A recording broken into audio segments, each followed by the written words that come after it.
I'm just out here checking things out here in the 60-yard backyard on this foggy morning, and look what I saw down here. Look at these guys, huh? Can you see all that?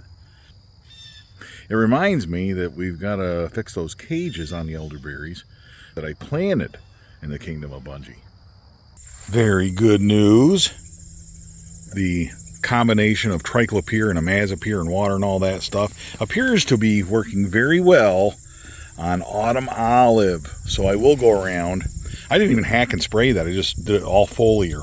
In other words, sprayed it right on the leaves, soaked them good, and look what happened. So I think we're on the right track. This is what it looks like when it's healthy. All right, since our last video, I did in fact come down here and I sprayed the grass, and if you look, I think it worked. This stuff, the Arrest Max, is not a quick working thing. It's not like glyphosate where you come back the following week and everything is dead. Instead, you look at it and all that grass is tinged and dying, whether it likes it or not. That grass is going to die and leave nothing but, it'll all look like this in a couple of weeks. It'll all look like that stuff. And all that clover will pop and it will say thank you for eliminating our competition. So you can see where that grass is doing that. That's all that Arrest. Look how this is doing well. This is a really, really dry summer we've had here in Pennsylvania. And despite that, this clover seems really, really happy. It's established really good roots going down. What is that bird, Genevieve?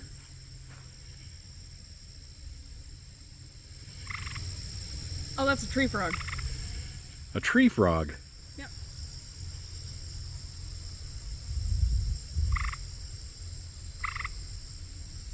Really? Yeah, I don't remember what kind, but... So Genevieve's my expert on birds and all these good things, right, Genevieve? Yeah, kind of. She's going to help me spread a little bit of throw and grow on here, though. I hope the tree frog doesn't mind.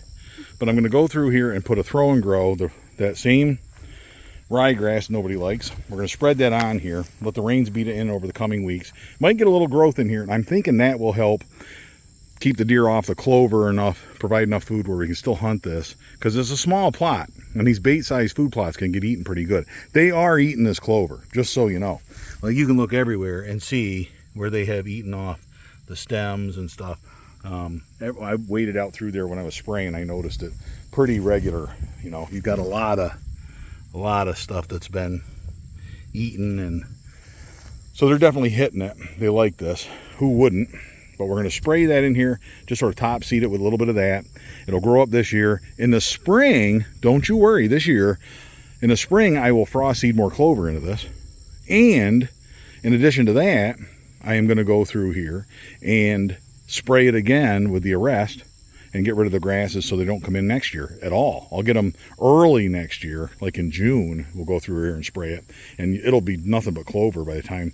Give me another year to hunt over it just fine. We can put a blind over there like we did before. I'm going to get to work by letting Genevieve spread some seed. Yep. That's how this goes. That's a nice little collection of seed. Boy, that looks good. Don't you think that looks pretty good? Yep. That looks like that'll grow some stuff. That's all we got left. I had one additional bag that we didn't use anywhere else, and I threw a lot of this on the old ridge staging food plot. This stuff does what it claims to do, and that is grow just about anywhere with minimal work, so it is what it is. We're going to just flavor that up with this, and next year we'll spray any residue that sprouts up. If it tries to grow next year, then we will spray it, and it won't even be here. Well, look at... Excuse me. Is that a woodpecker? Blue jay. A blue jay. I don't know what he's doing. I was just trying to say, look how nice the ridge staging food plot is coming along. Apparently he's not a fan. Not a fan, Genevieve. But look at that. That stuff's growing good. We got little seedlings popping up here and there, even in the lighter areas. And then we got some big stuff going. The clover rebounded, Genevieve. Look at that. There's clover that rebounded. That survived my glyphosate, perhaps. We'll see. I did throw some additional clover in here too, but if you look over here, there's some clover growing. Not everything goes well in the Kingdom of Bunjie. Today, I get here and my hatchet handle broke. Now, it's only 40 or 50 years old, so I can't complain too much, but You know, my dad even messed around with that one, you can see, but I'll get a new handle put on there and fix that. That's easy enough. But then I get out there and my bottle broke. I dropped it and the stupid thing broke right off. Broke right off the bottle. So now I have this whole mixture that I can't spray, and I also don't know how I'm going to get it home without spilling it. That's just nice because I don't have a cap for it now. This guy's still alive, had some berries on it. Some birds ate the berries. Now I did find a dead one here, and I pulled that cage out from right there. And now that cage is over there along with two other cages I found. I'm going to go and replace the cage on those elderberries. So this is the reason I'm out here. This one's doing really well. Got berries coming, blossoms, the whole bit. And it is really liking its location. However, that cage is too small. In fact, it's growing out through the cage. So I'm going to take these clippers here and open up this cage. I will split the entire cage right here, open it up, give that bush some more room, and splice in this cage and double it in size. And then the elderberry plant will thank me and grow even more elderberries next year. Like today couldn't go any worse. I ended up stepping in that woodchuck hole. Can you believe that? And I went in up to about here. It just hasn't gone right today. You ever have one of those days? I really am surprised that woodchuck hasn't burrowed in there and eaten my elderberries, but I think the cage will protect us from the woodchuck. I got the wooden stakes around here. These are old wooden stakes. I recycled them. Got that one on there good. I even put a metal stake right there. Little piece of rebar. Got 4 stakes, 5 stakes on it, something like that. Lots of room for the elderberry to brush out and express itself, hopefully make a big old plant. Be a lot happier for future years. You got a little treat there, huh? Isn't that pretty? I'm gonna see if I can snag some of those. Just what I need on a day like this. Oh man. Wow. These really are probably too good for the deer.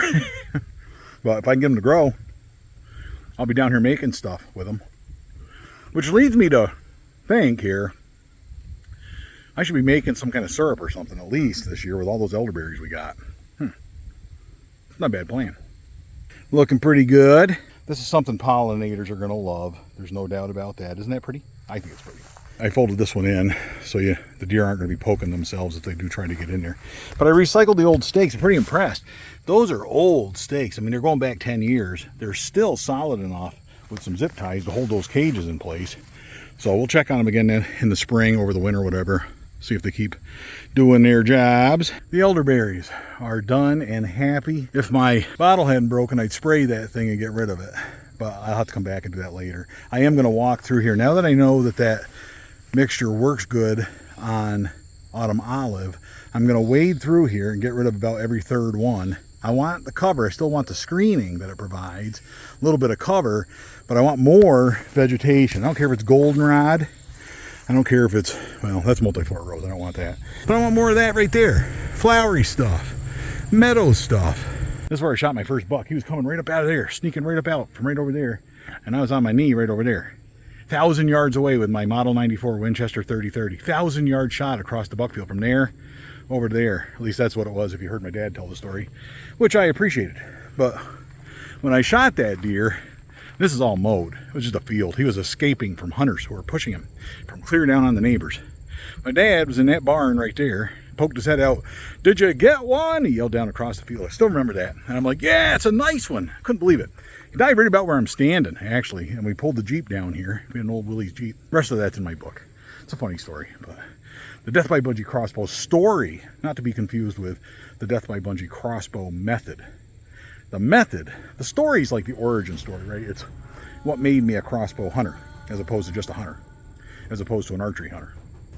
And the Death by Bunjie crossbow method is a book that helped me and Genevieve, and hopefully will help you, if you read it, become a better crossbow hunter. It's strategies for crossbow hunting success. Now, you already bought the book, right? You already bought the book.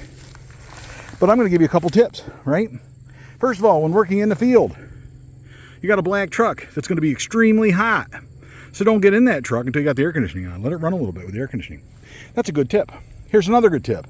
Carry an orange bucket. You can find an orange bucket. You can't find a green bucket. Also, paint your implements, or at least your hammer, orange so you can find it. Paint your stakes orange. If they will take paint, you'll be a lot happier. All I did for this dude, you can see here, this little guy, he's a little guy, but he likes his cage. I didn't even change the size of the cage. I just adjusted, recycled some old stakes on the bottom, drove them right through the netting. That'll hold till next year. Got a zipper on. The other one, I moved the cage up the hill because it was strangling this poor little plant a little bit. This guy got a nice big new cage. And as we walk through here, we're going to be very careful not to step on any woodchuck holes. Nice big cage. It looks bad, but we'll see how it is next year. There's some more. Look at this bee. Look at that. See?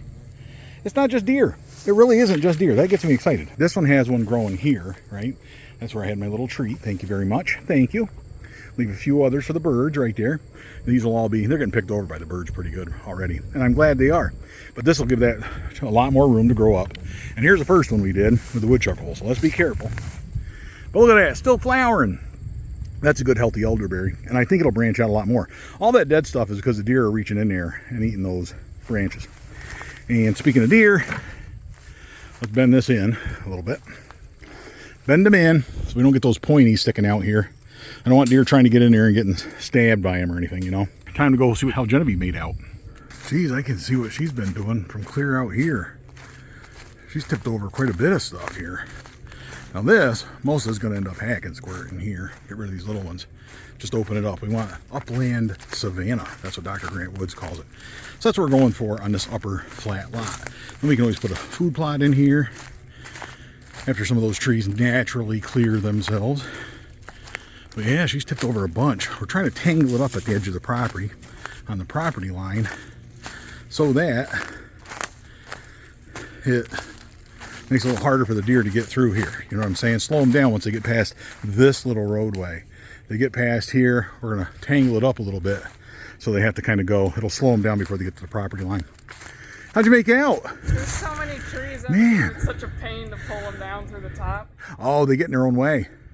Yeah, but you did a lot though. You've done a good mix of them too. You didn't do it all in one spot. Yeah. Very good. Well, thanks. It started off a little rough. Broke our hatchet, didn't we? Yeah. And broke my bottle. Then I stepped in a woodchuck hole and injured myself. Oh, did you? Yeah. Nobody said it was going to be easy. Could have been worse. And I did get all the elderberries taken care of. And now we got a little bit more of a tangled mess. And Genevieve's doing just what we were hoping to do. Some of these are a little big. We're going to need a bigger saw. I'll probably bring that chainsaw down here and tip some of them. But I want them to come through here and have a path through here. But then when they get to over here, they're going to have to turn left or right, go out through here, or, you know, they can go through here, but it's going to be tangled there to slow them down. So they got to go left and right out there too. So it's going to slow them down, a little bit of a maze. Not something that will discourage them from coming through here to get in, just something that will discourage them on the way out. Right, Genevieve? Well, Genevieve, thank you again. I do appreciate all your help. I also want to thank you, Friends of Bunjie, for joining me for Food Plot Fridays, for joining me for Crossbow Appreciation Month. Can you believe that tomorrow, Wednesday, is the last day of Crossbow Appreciation Month for 2022? Can you believe it? Oh, it makes me sad. But it means we're that much closer to next year's Crossbow Appreciation Month. Yeah. Thanks again for all your encouragement, for watching all these videos. Hope you learned a little bit. Hope you had some fun, enjoyed it. Hope it got you motivated to go out there and get ready for your own crossbow seasons that are coming up. And until next time, Genevieve, All hail Bunjie Jr. From the entire Death by Bunjie family of crossbows, all hail Bunjie.